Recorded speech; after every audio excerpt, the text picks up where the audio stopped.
The Ministry of Defense of Russia reported about the strike with precision weapons on the decision-making center of the armed forces of Ukraine, inflicted. Last night, the Russian armed forces have launched a long-range sea and ground-based high-precision group strike against the decision-making centers of the armed forces of Ukraine. The goal of the attack has been reached. The facility has been neutralized, said Igor Konashenkov, the Russian Federation Defense Ministry spokesman. He didn't mention about specific target. In social media, Ukrainian bus station in Dnipropetrovsk, East Ukraine demolished after it's pounded at night by Russian strikes. Kyiv allegedly used station to send cannon fodder to front lines in Zaphorizia. Reports say next to bus station is large railway logistics junction used for distributing Western weapons supplies.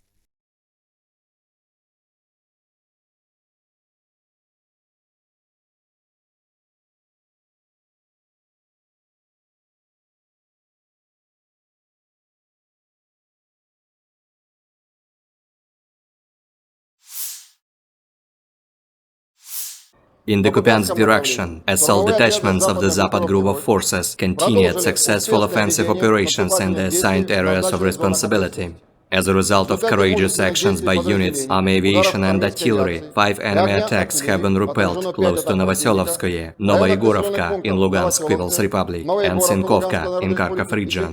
The enemy losses were up to 50 Ukrainian servicemen, 2 infantry fighting vehicles, 3 pickup trucks, and 3 U.S.-made M777 artillery systems. In the Zaporozhye direction, as a result of active and well-coordinated actions by units of the Russian grouping of troops, supported by artillery, 5 enemy attacks have been repelled near Robotino and Uspenovka in Zaporozhye region. The enemy losses were up to 110 Ukrainian servicemen, 4 tanks, 3 armored fighting vehicles, 4 motor vehicles, 1 Polish-made Krop self-propelled artillery system, and 4 US-made M777 artillery systems. In the Donetsk direction, units of the U group of forces, supported by ground attack and dummy aviation, successfully repelled 6 attacks by Ukrainian armed forces close to Severnoye, Berestovoye and Nevelskoye in Donetsk People's Republic. The enemy losses were up to 125 Ukrainian servicemen, 1 tank, 4 infantry fighting vehicles, 4 motor vehicles, and 1 Stabi howitzer. In addition, 1 ammunition depot has been destroyed near Verkhnykamenskoye in Donetsk People's Republic. In the South Donetsk direction, as a result of actions by units of the Vostok group of forces, operational tactical aviation and artillery, 1 enemy attack has been repelled near Priyutnoye in Zaporozhye region. In addition, units of the Ukrainian 37th and 38th Marine Brigades have been eliminated close to Urozhainoye and Oktyabr State Farm in Donetsk People's Republic. The enemy losses were up to 230 Ukrainian servicemen, 2 armored personnel carriers, 3 motor vehicles, as well as 2 Gvozdika self-propelled artillery systems. In the Krasny Liman direction, as a result of active actions by units of the Center group of forces, army aviation and artillery, 3 enemy attacks have been successfully repelled near Grigorovka, Torskoye in Donetsk People's Republic, and Chervonaya Dibrova in Lugansk People's Republic. The enemy losses were up to 80 Ukrainian servicemen, 3 armored fighting vehicles, and 2 pickup trucks. In the Kherson direction, the enemy losses were up to 30 Ukrainian servicemen, 2 motor vehicles, as well as Mustabi and D-30 howitzers. In addition, the actions of 1 Ukrainian sabotage and reconnaissance group have been suppressed. Operational tactical and dummy aviation, missile troops and artillery of the armed forces of the Russian Federation have neutralized manpower and military hardware in 153 areas. 1 control point, 1 radar station, and 2 launchers of S-300PS anti-aircraft missile system have been destroyed near Zeleny Gai in Nikolaev region. 4 enemy ammunition depots have been also destroyed near Lvov in Kherson region, Mikhailovka in Kharkov region, Iskra in Dnepropetrovsk region, and Krasnogorovka in Donetsk People's Republic.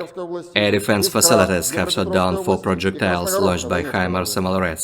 In addition, 42 Ukrainian unmanned aerial vehicles have been destroyed close to Kudryashovka, Lysychansk, Shishkova in Lugansk People's Republic, Gorlovka, Nikolskoye, Artyomovsk, Berestovoye, Ключевое, Ключевое in Donetsk People's Republic, Pologi, Tokmak in Zaporozhye region, Dobropolye in Kherson region, and Tavalzhanka in Kharkov region. In total, 462 airplanes, 246 helicopters, 6,012 unmanned aerial vehicles, 433 air defense missile systems, 11,476 tanks and other armored fighting vehicles, 1,144 fighting vehicles equipped with MRLS, 6,024 field artillery cannons and mortars, as well as 12,408 units of special military equipment have been destroyed during the special military operation. Ukrainian forces marked the country's Independence Day August 24 with a naval raid into occupied Crimea. President Volodymyr Zelensky promised a victory against Russia.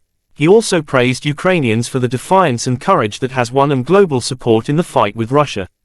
The national holiday celebrates Ukraine's independence from the former Soviet Union in 1991, but this year it also marks 18 months since Vladimir Putin's full-scale invasion plunged the country into a war for survival.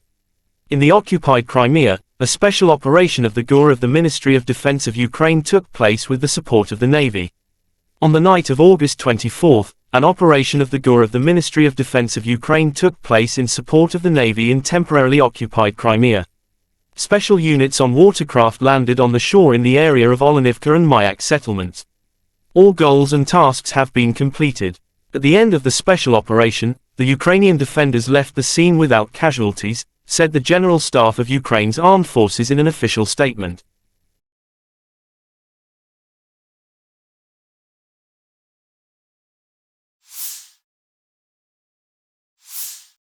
The armed forces of Ukraine continue to conduct an offensive operation in the Bakhmut and Melitopol directions. According to the General Staff of Ukraine's armed forces August 24, in the direction of Novodanilivka and Novoprokopivka, they were successful. They are entrenched at the achieved boundaries, inflict fire damage with artillery on the identified enemy targets, and carry out counter-battery countermeasures. In the direction of Bakhmut, the defense forces continue to conduct offensive actions south of the city of Bakhmut, entrenching themselves at the achieved boundaries. The enemy conducted unsuccessful offensive actions in the Avdiivka, Marinka, and Novomikhailivka districts of the Donetsk region. The enemy suffers significant losses in personnel, weapons and equipment, moves units and troops and actively uses reserves.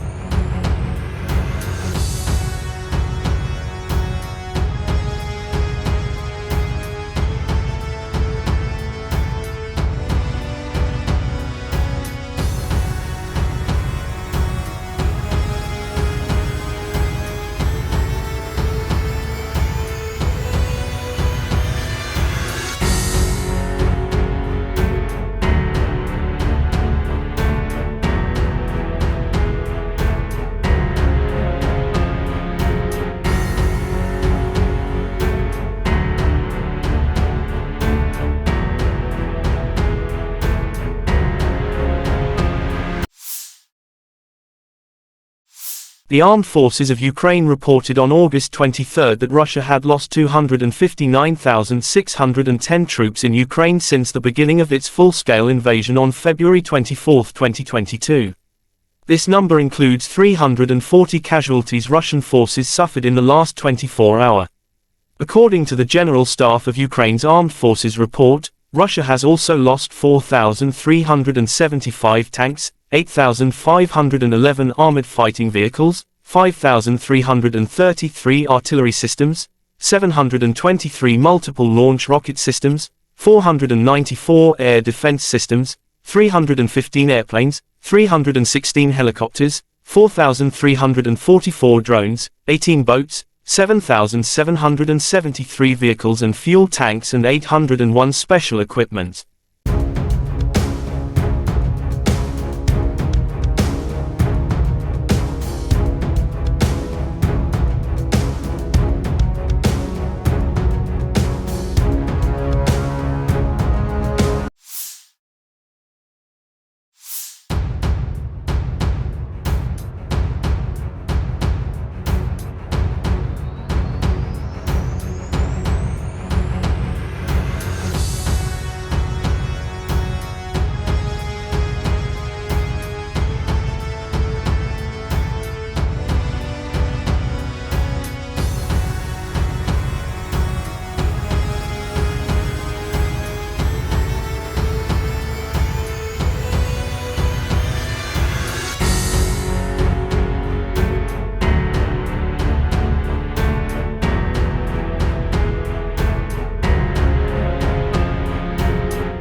President of Russia Vladimir Putin welcomed all new members into BRICS. It was announced that Argentina, Egypt, Ethiopia, Iran, Saudi Arabia and the UAE had been invited to become full members. BRICS is not competing with anyone and does not oppose anyone, but the establishment of a multipolar world order has irreconcilable adversaries, Russian President Vladimir Putin said by video link at the BRICS Plus outreach meeting. I would like to note that BRICS is not competing with anyone, does not oppose anyone. But it is also obvious that this objective process of establishing a new world order still has irreconcilable adversaries seeking to slow down this process, he said. Putin said the adversaries are trying to hold back the emergence of new independent centers of development and influence in the world. The president also noted the importance of the BRICS Plus outreach format. It is very important and provides a good opportunity for substantive discussion of pressing issues of mutually beneficial cooperation with the countries that largely share the approaches of the 5 member states, meaning the countries that share our views, he said. Хочу отметить, что БРИКС ни с кем не соревнуется, никому себя не противоставляет. Но очевидно также и то, что у этого объективного процесса создания нового миропорядка, все-таки есть непримиримые противники, стремящиеся этот процесс затормозить, сдержать становление новых самостоятельных центров развития и влияния в мире.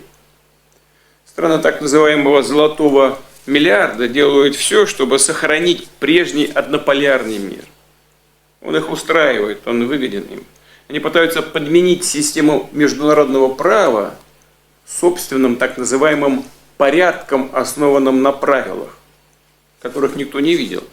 Правилах, используемых, прямо надо сказать, в корыстных целях и меняющихся в угоду текущей политической конъюнктуре, когда угодно и как угодно, в соответствии с интересами отдельных стран.